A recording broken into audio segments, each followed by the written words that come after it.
the altar where I run to rest, where I wait resurrection and the touch of your breath.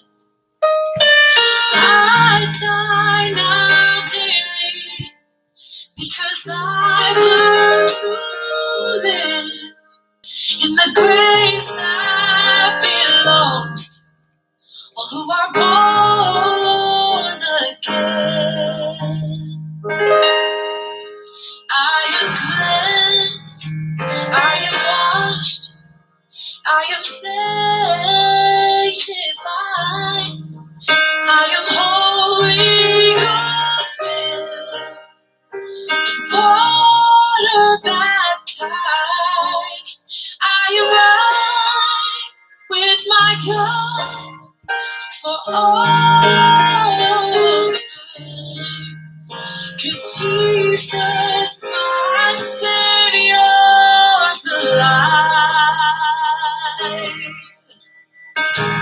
Here at the table where children are fed, we are filled with the mercy of the Lamb and the bread. I feast now daily because I've learned to live in the grace that belongs to all who are born again. I am cleansed, I am washed, I am sanctified, I am Holy Ghost filled and water baptized. I am right with my God for all time. 'Cause Jesus, my Savior's alive.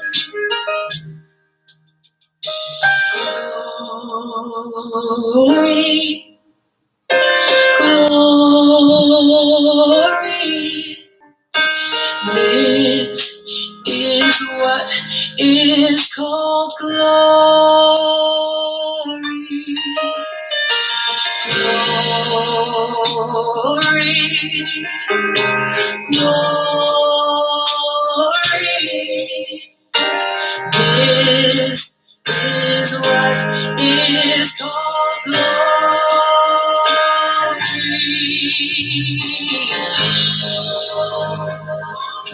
Glory. This is what is called glory.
Praise God. Welcome to Fireside. I'm Pastor Reverend Darrel Zehm of Apostolic Family Life Center. Wanted to welcome you to our program. We took a couple of weeks off. We're in the process of getting things reorganized. Have several churches calling the fellowship daily, and we're getting ready to bring on two on board very soon. Y'all keep us in prayer. Keep the fellowship in prayer also, that together we can work with other apostolic Pentecostal churches from around the world to spread the gospel and to help each other work together for one purpose, one reason, one thing only, one mind, one accord, and that's saving souls. I'd like to say Happy Mother's Day to all the moms here. It's a special day for you. It is your day to be loved and appreciated in a special way. There's no doubt that moms do a lot for their families. Everybody's mom does so much for them. And for that, we all should thank our moms. And I believe that this generation of moms does more for their children than moms in the past. Moms are so busy doing so much for their kids. It's no wonder that the term supermom was coined for this generation's moms. I came across this funny description of supermoms in a magazine, and I thought I'd share it with you as we begin today's message. Faster than a speeding toddler, more powerful than a cocky teenager, able to leap rollerblades and hockey sticks in a single bound. Look up on that ladder. Is it dad changing the light bulb? A workman's painting the ceiling? No, it's awesome mom sorting through the laundry pile that has accumulated over the weekend. Strange alien to lazy teens, she hustles through the house with power and authority far beyond that of mortal man. Yes, it's awesome mom, who disguised as a totally weird creature, who never ever was a kid herself, fights a never-ending battle for truth, justice, and time alone in the bathroom. You see, moms today do so much that there was an article in Newsweek a couple years ago, and it kind of gives you this. This is a picture of the contemporary mom on the Newsweek cover. The modern mom is so busy. She is portrayed as having 8 arms. There are 2 arms holding the baby, 1 arm for the soccer ball. She's a soccer mom. 1 arm holding weights, since she works out. 1 arm holding high heels, since she is also a wife. 1 arm holding a phone, since she also works and does many of the errands. Another arm is cooking, and 1 arm is holding a doll to play with her kid.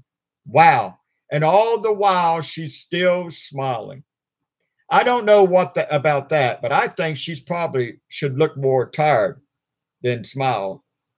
That's why the caption over the picture of this mom says, "The myth of the perfect mother." That was in Newsweek magazine.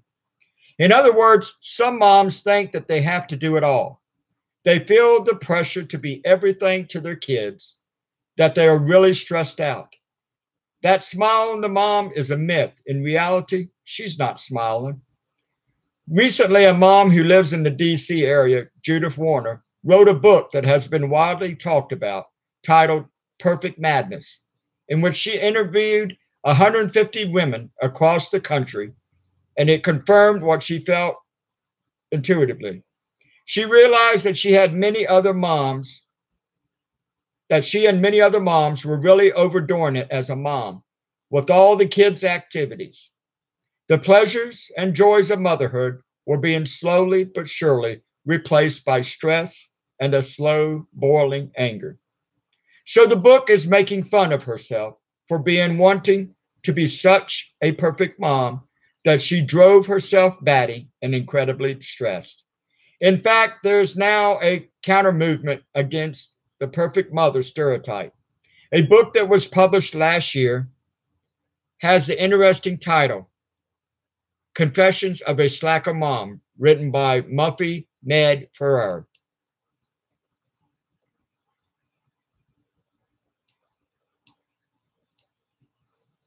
Here is what the author of the book looks like at home.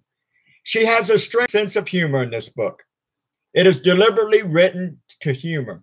She was raised in a fourth generation ranch family in Wyoming, where motherhood was much simpler and relaxed, just letting the kids play outside in the ranch. An article about her said this: "You won't catch Muffy Madfurl at a toddler fitness class. When it comes to enriching after school activities, she's not ferrying her kids to traveling soccer or French lessons either. She lets them amuse themselves in a mud puddle in the backyard instead." This Salt Lake City mother of two says she isn't feeling a shred of guilt about her choices. "We've raised the bar too high on parenting," she says, "and squeezed out all the fun. Someone has to say, stop the madness."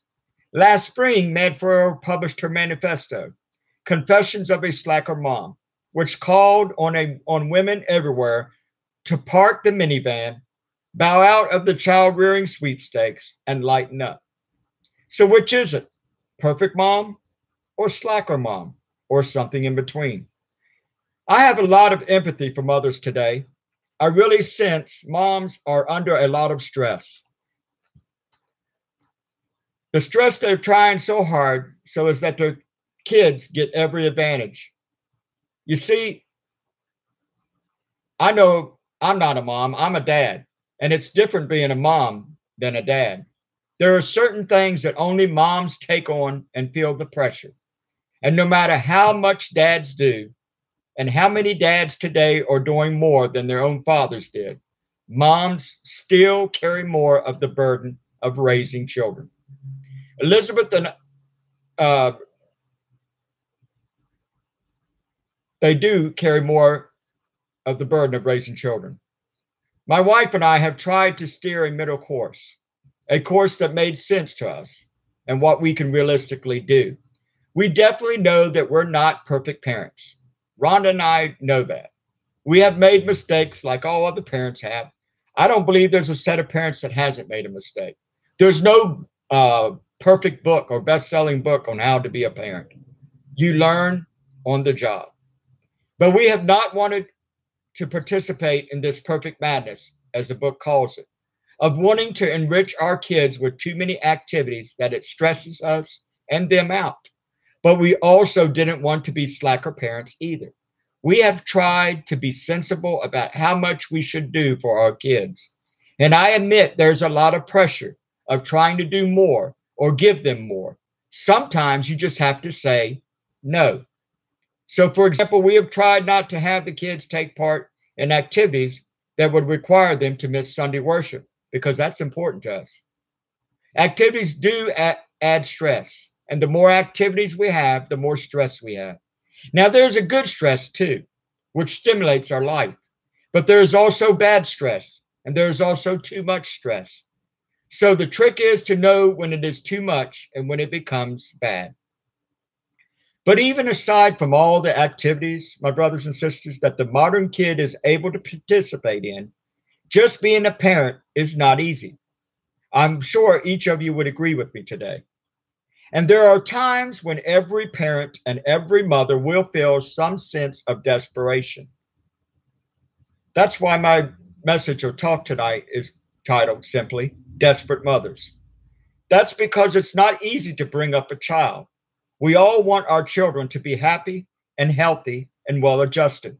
And as Christians, we also additionally want our children to be raised in the ways of the Lord. And that's not an easy process. It really isn't. Each of you know that it's not easy raising children in the world that we're living in today. It's just not easy. But some additional reasons that being a mother is tougher now than before. Let me share a few of them. Number one, there's a breakdown of the family. With increasing divorces, more and more moms are raising children alone. Number two, there's an increased mobility. With a high percentage of people moving to other cities due to jobs, there's increasing isolation and loneliness after they relocate. No longer is it true that one's own mother and grandmother are readily available to help a new mother navigate through the stages of motherhood. They have to depend more on friends and it often takes time to find friends who are in a similar stage of life. Number three, there's an increased need for education. Long gone are the days when little education was enough. Nowadays, even a decent job requires a college education. So there's more time needed to train kids and educate them. This prolongs the child raising years. In the past, when a child was 13 or 14, that was about it. They might be married by then, or have a regular job, or the family farm already, and be considered grown up. Nowadays, college and graduate school are the usual requirements. So parenting, my brothers and sisters, years have been stretched out much longer than it's ever been in the past. If I was a dad 50 years ago, by now my job as a dad is all done. Once my kids reach 17 or 18 years of age, but because I'm a parent today, I still have to pay for my kids' college education. I still be fairly involved in their life, even into their mid-20s when they turn that age in the future. Number four, there's also globalization. With more competition for jobs and more work that involves connections in other countries, more parents have to travel far and wide as part of their work. And that also puts pressure on raising children. Many times, their children are sometimes left to raise themselves. And finally, number five, and in our area certainly, but also in other major cities in America, there is a high cost of living. Nowadays in our county, with the prices of homes going so high, it's unbelievable. It is hard, but not impossible. But it is hard to make it with just one income. The days of past, Leave It to Beaver, and all the other My Three Sons, all those shows that depicted a one-income family, you can't do that today. It takes two incomes oftentimes. I know this is controversial, the debate between staying at home versus working moms. But however you come down to one on the issue, I think everyone can at least agree that there is pressure on families to have both parents working. And two parents working will add more stress to raising the children.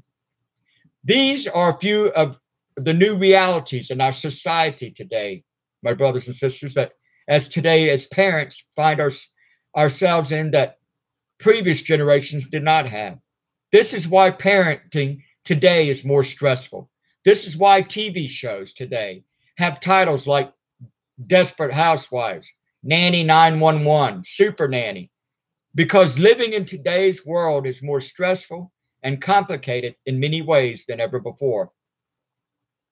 One show titled Three Desperate Mothers, or excuse me, not show, Three Desperate Mothers, I'm going to talk to you about today. But that doesn't mean being a mother earlier on was easy, whereas a modern mom has to face these new social realities today that can stress her out so much. But it's also true that even without these social forces, that whenever a mom in any culture experiences a crisis related to her child, then she becomes stressful or even desperate. So with that, I'd like to take us back to the life of three mothers back in the Old Testament who lived a long time ago. But because of the unique crisis they faced, they realized that being a mother was tough, but who also found a way to go through it. Therefore, they could teach us something about how to deal with the pressures that come from being a mom. There's not a mother out there that doesn't go through something that in life that just overwhelms us sometimes, causes so much anxiety and stress. The first mom we want to look at is Eve. This is in Genesis 4. She was the first mother. Her name means living. She would give life to the human race. She is the mother of us all. What did she have to deal with? Well, Eve, desperate because she lost a child. Well, to start off, how about guilt? She and her husband had committed the first human sin in history. How's that for notoriety? To be remembered forever for that transgression. She had to live with it, a heavy burden made lighter through the forgiveness of God. But besides the guilt of this original sin, she also dealt with the guilt of her son committing a crime. One of her son killed the other son. Wow. That's plenty of materials there for a soap opera. It could be called All My Children Minus One. We read this in Genesis. We're going to read this in Genesis 4, 1 through 8. Let me read that for you. Turn to Genesis 4, 1 through 8. And Adam and Eve knew Eve, his wife, and she conceived and bare Cain, and said, I have begotten a man from the Lord. And she again bare his brother Abel, and Abel was a keeper of sheep, but Cain was a tiller of the ground. And in process of time it came to pass that Cain brought of the fruit of the ground an offering unto the Lord. And Abel he also brought of the firstlings of his flock, and of the fat thereof. And the Lord had respect unto Abel and to his offering, but unto Cain and to his offering he had no respect. And Cain was very wroth, and his countenance fell. And the Lord said unto Cain, Why art thou wroth, and why is thou countenance fallen? In verse 7, If thou doest well, shalt thou not be accepted? And now, if thou doest not well, sin lieth at the door, and unto thee shall be his desire, and thou shalt rule over him. And Cain talked with Abel his brother, and it came to pass, when they were in the field, that Cain rose up against Abel his brother, and he slew him.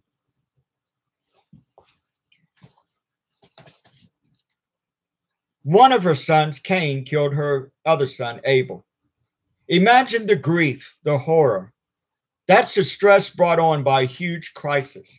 Eve at this point was desperate because she had just lost a child. You realize, of course, that there were no other women that around Eve's age around at this time, since there was only Adam and Eve. I'm not sure if it was a good or bad thing that at that time there was no other woman around. On one hand, having another woman around would provide Eve with someone to turn to in her sorrow and grief. But on the other hand, Eve also risked terrible criticism and neighborhood gossip from that person when she learned of that disaster. What Cain killed Abel? What happened? What caused Cain to kill Abel? What really happened here? What kind of mom are you? These would be some of the things that was being said, or could have been said, had there been other women around. Somehow it's easy to blame a child's failure on the mom. And that is besides the blame Eve already placed on herself. She blamed herself, I'm sure, for the loss of Abel. One of the things all moms dread is to hear criticism from other moms, especially an older mom. A mom already has self-doubt. A young mom may not think she's doing the right thing, especially when their child is still crying or making a scene after she's tried to calm the child down. She can sometimes already question herself if she's a good mother. And then on top of that, she may receive unfavorable comments from other moms who don't agree with the method of parenting, which adds to even more stress and even more doubt in that mom's life. Henry Cloud, in his book, Boundaries with Kids, and all of his books are very good, tells a story about his own mother during a tough period of his family's life. He writes, When I was 4 years old, I came down with a leg disease that left me bedridden, then in a wheelchair, and then in braces and on crutches for 2 years. I went overnight from a very active child to one with a serious disability. My doctor told my parents it was imperative they make me do things for myself and not spoil my character by doing everything for me. I remember an incident at church when parents were making me go up a long flight of stairs on my crutches, as he continues the story. I was struggling and taking a long time, but they were prodding me on. I stumbled, got redirected, and continued on one slow step after another. I'm sure it was painful to watch. Suddenly, from behind us, I heard a woman say to her husband, Can you believe those parents are making that child do that? Well, you see, The doctor told them, let the child do them for himself. Because if you do things for your child and you come running every time they mess up or fall, they'll never learn to do things for themselves. They'll never learn to conquer different trials and tribulations in their lives. Sometimes you have to let your child fall. Sometimes you have to let your child pick themselves back up. I don't remember what my parents said, but years later, I wondered how my mother did it. This is continuing with the story. One of the most caring people I know, she is also one of the most caretaking. The kind who has difficulty making the dog go outside in the rain. I can only imagine what it was like for her to let a crippled child struggle through things she could have helped with. So years later, I asked her, you are one of the most codependent people I know, I said. How in the world did you let me struggle through what I had to suffer through without rescuing me? Emmett, she said. Emmett, I asked. Yes, Emmett. Every day when I had to do something I just could not face doing, I would call Emmett, cry my eyes out, and listen to her tell me I had to do it. She would help me through it each time. It was awful. Emmett was my mother's best friend, a wonderful Christian woman. What my mother had discovered was that by herself she could not do that was required of her, but with support she could. She was being built up. In Thessalonians 5:11, it talks about that. So it's tough to hear criticisms from other moms. So in Eve's case, even though there were no women around, it may not have been a bad thing. At least she was left alone from criticisms of others. So Eve didn't have to deal with the criticism, but she probably criticized herself and carried around the weight of that burden. So how did she get through it? The death of her son at the hand of another son.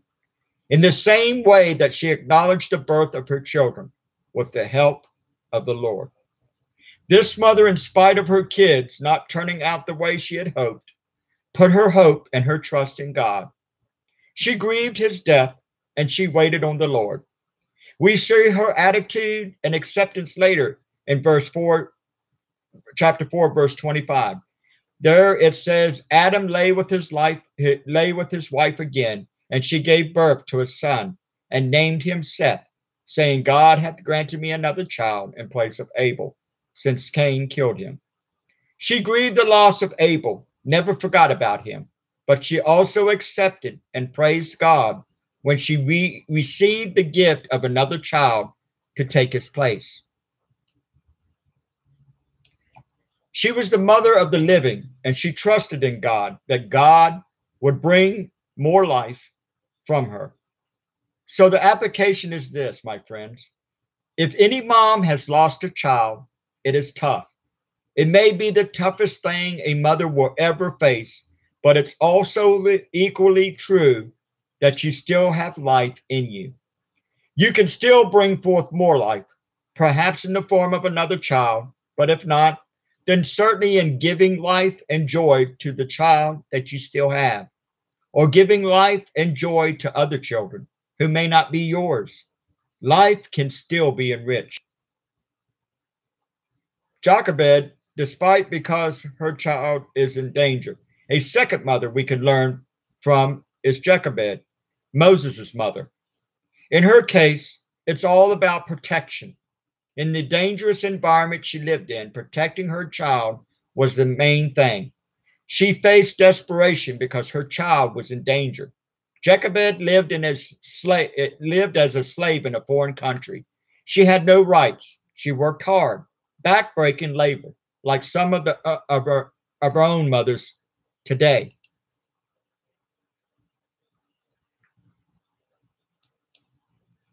And she lived in a time when abortion of certain infants was mandated by law of the land.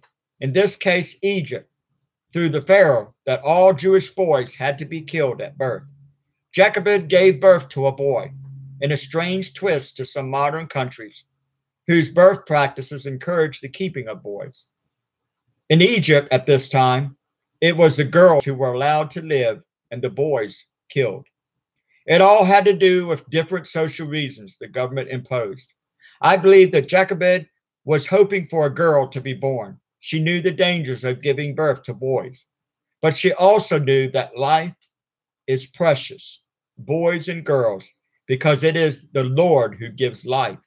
So this is what she did at great risk to her own life.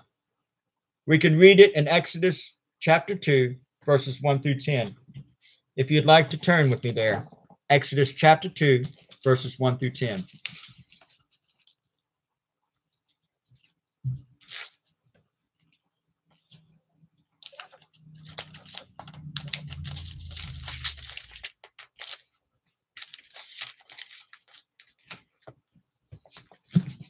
And there went a man of the house of Levi, and took to wife a daughter of Levi. And the woman conceived and bare a son. And when she saw him, that he was a goodly child, she hid him 3 months. And when she could no longer hide him, she took for him an ark of bulrushes, and daubed it with slime and with pitch, and put the child therein, and she laid it in the flags by the river bank. And his sister stood afar off to wit what would be done to him. And the daughter of Pharaoh came down to wash herself at the river, and her maidens walked along by the riverside. And when she saw the ark among the flags, she set her maid to fetch it. And when she had opened it, she saw the child, and behold, the baby wept. And she had compassion on him, and said, This is one of the Hebrews' children. Then said his sister to Pharaoh's daughter, Shall I go and call to thee a nurse of the Hebrew women, that she may nurse the child for thee? And Pharaoh's daughter said to her, Go. And the maid went and called the child's mother. And Pharaoh's daughter said unto her, Take this child away and nurse it for me, and I will give thy wages. And the woman took the child and nursed it. And the child grew, and she brought him unto Pharaoh's daughter, and he became her son. And she called his name Moses. And she said, Because I drew him out of the water.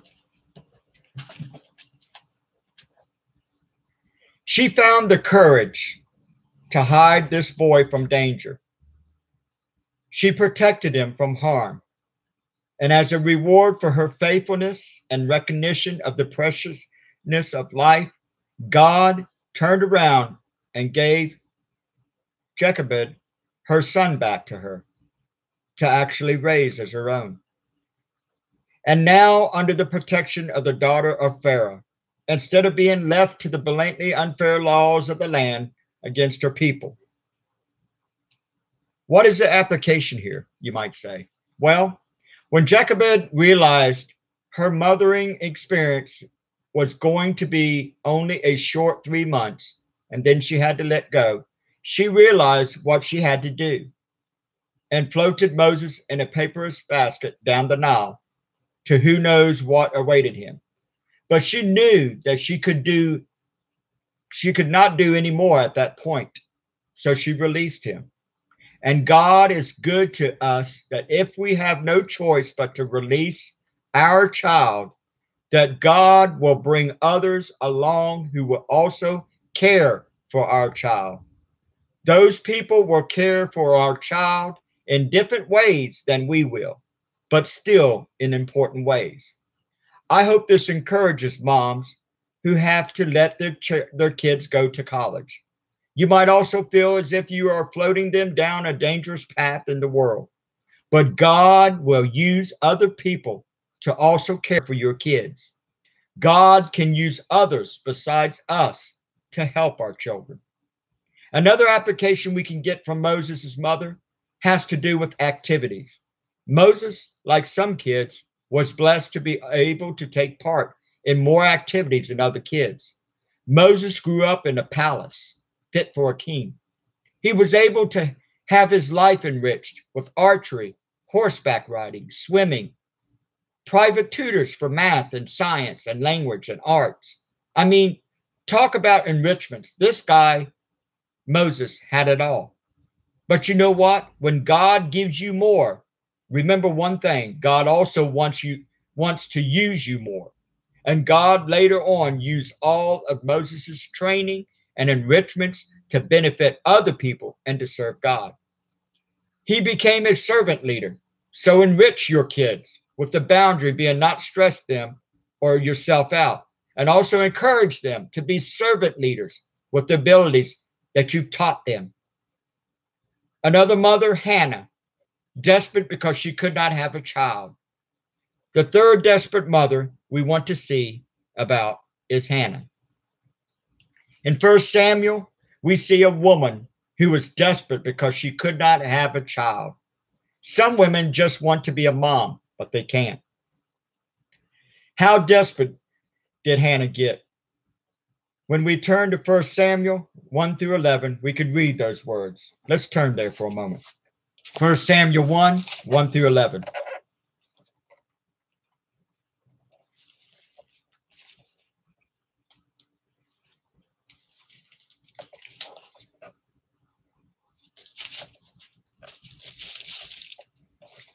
Now there was a certain man of Zehm of Mount Ephraim, and his name was Elkanah, the son of Jeroham, the son of Elu, the son of Tohu, the son of Zehm, an Ephraite. And he had two wives. The name of the one was Hannah, and the name of the other Peninnah. And Peninnah had children, but Hannah had no children. And this man went up out of his city yearly to worship and to sacrifice unto the Lord of hosts in Shiloh. And the two sons of Eliphalet and Phinehas, the priests of the Lord, were there. And when the time was that Elkanah offered, he gave to Peninnah his wife, and to all her sons and her daughters portions. But unto Hannah he gave a worthy portion, for he loved Hannah, but the Lord had shut up her womb. And her adversary also provoked her sore, for to make her fret, because the Lord had shut up her womb. And as he did so year by year, when she went up to the house of the Lord, so she provoked her. Therefore she wept and did not eat. Then said Elkanah her husband to her, Hannah, why weepest thou? Why eatest thou not? And why is thy heart grieved? Am not I better to thee than 10 sons? So Hannah rose up after they had eaten in Shiloh, and after they had drunk. Now Eli the priest sat up upon a seat by the post of the temple of the Lord. And she was in bitterness of soul, and prayed unto the Lord, and wept sore. And she vowed a vow, and said, O Lord of hosts, if thou wilt indeed look on the affliction of thy handmaid, and remember me, and not forget thy handmaid, but will give unto thy handmaid a man-child, then I will give him unto the Lord all the days of his life, and there shall no razor come upon his head.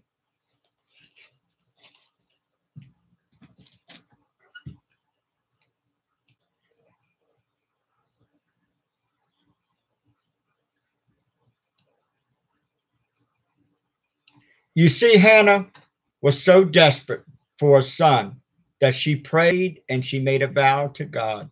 You see, people do not make vows to God unless they are desperate. And Hannah had reached that point of desperation. In Old Testament times, much, much more so than today, for a married woman not to have a child was a source of shame upon her. And others made them feel more miserable by their snide remarks, and sometimes even by their good intentional remarks. But in Hannah's case, there was also something else going on. You see, she was one of 2 wives to a man named Elkanah. We don't have time to get into the argument about Bible characters having more than one wife. Let's just take it as a fact that there were people in the Bible who had more than one wife. What was unusual in Hannah's case, besides the desire to have a child, was the provocation of the other wife, who was a mother and had more than one child. This other wife continued to provoke Hannah and taunt her and gloat and make fun of her. Hannah already felt bad that the other wife had children, and she did it. But to add insult to injury, the other woman mocked her and constantly rubbed it in. I suppose if that woman was a more compassionate person, she would not do this to Hannah. Maybe she might even pray for Hannah to have a child.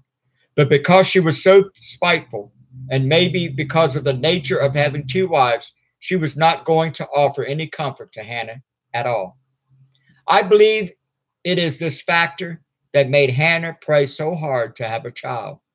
And by her prayer and God's eventual answer, we see that Hannah was less interested in keeping the child for herself as a prize to get back at the other wife, but it was more to stop her taunting and to end her unjustified shame. So Hannah prayed that God would give her a son, and then she would give the son to God as a priest.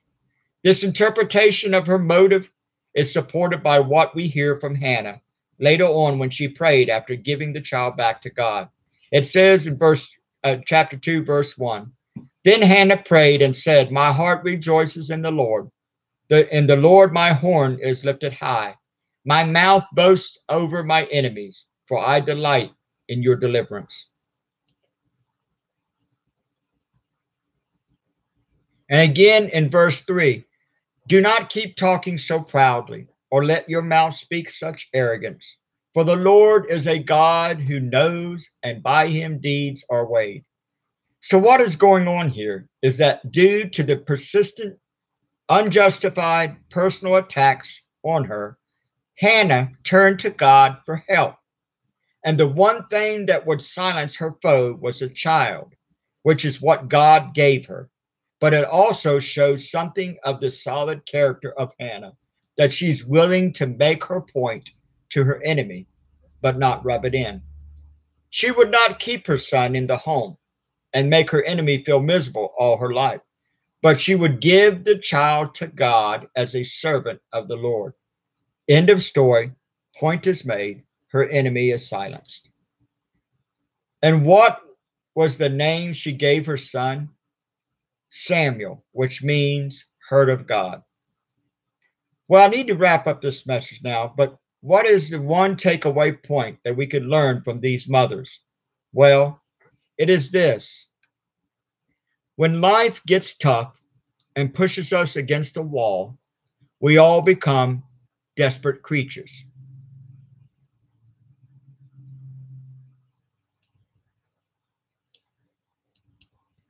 If we're not desperate mothers,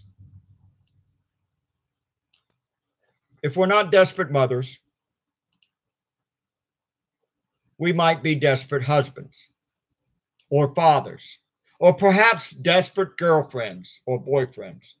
There are times when we feel desperate as workers because of the unreasonable nature of our work, or desperate sons and daughters. But whenever you get desperate, instead of trying to connive your way out of the misery, like the characters on Desperate Housewives tried to do, for us as believers, we should turn to God. Let us do what these three mothers in the Old Testament did. When times got tough, turn to God for help. As Psalm 79:8 says, Do not hold against us the sins of the fathers. May your mercy come quickly to meet us, for we are in desperate need. Or Psalms 142:6 says, Listen to my cry, for I am in desperate need. Rescue me from those who pursue me, for they are too strong for me. Whether we need immediate help or long-term help, turn to the Lord in your time of need, and he will help you. And don't forget that help can also include other people who have been helped by the Lord. Motherhood is hard, tiring work, and motherhood will also teach moms. But in all of this, don't forget to let motherhood be the blessing that God intended it to be. To all the mothers out there, God bless you and happy Mother's Day. See you next time on Fireside.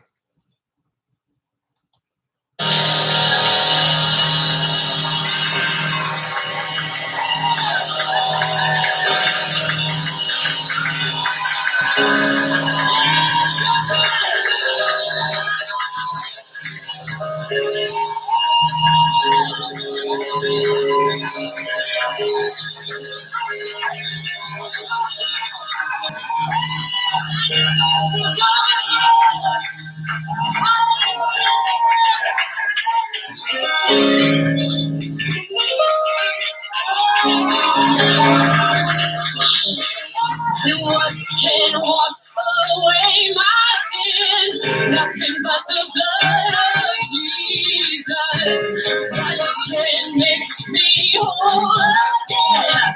Nothing but the blood of Jesus. Oh, precious is the flow that makes me white as snow. No world found I know. Nothing but the blood of Jesus. What can wash away my sin?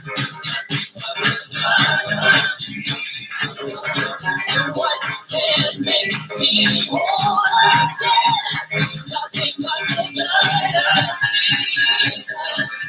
Oh, precious is the flow that makes me white as snow. No word found I know. Nothing but the blood of Jesus. Nothing but the blood. Nothing but the blood of Jesus. Nothing but the blood. Nothing but the blood. Nothing but the blood of Jesus.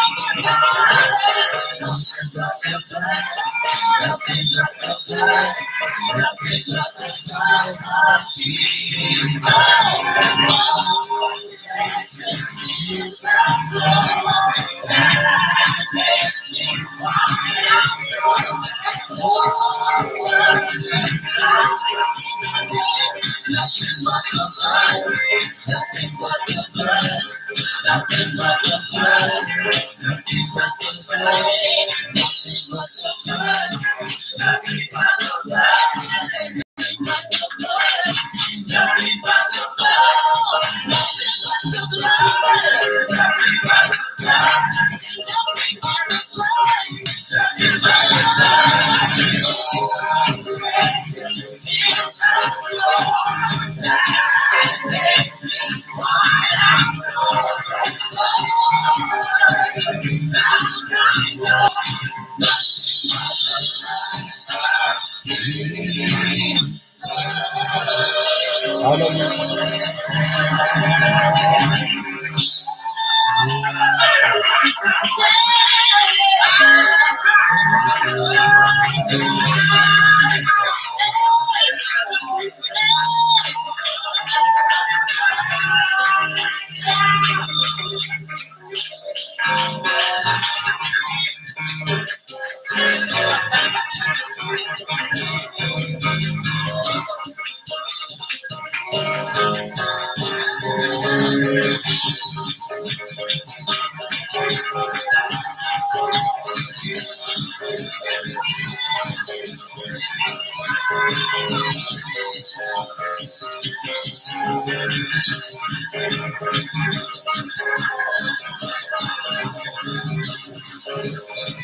Look what the Lord has done.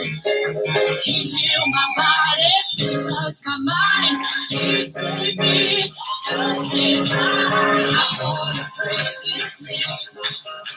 He said He's just the same. I'm gonna praise Him. Look what the Lord has done. Look what the Lord has done. Look what the Lord has done. My body, touch my mind. He said He just in time. Lord, praise His name. He said He's just the same.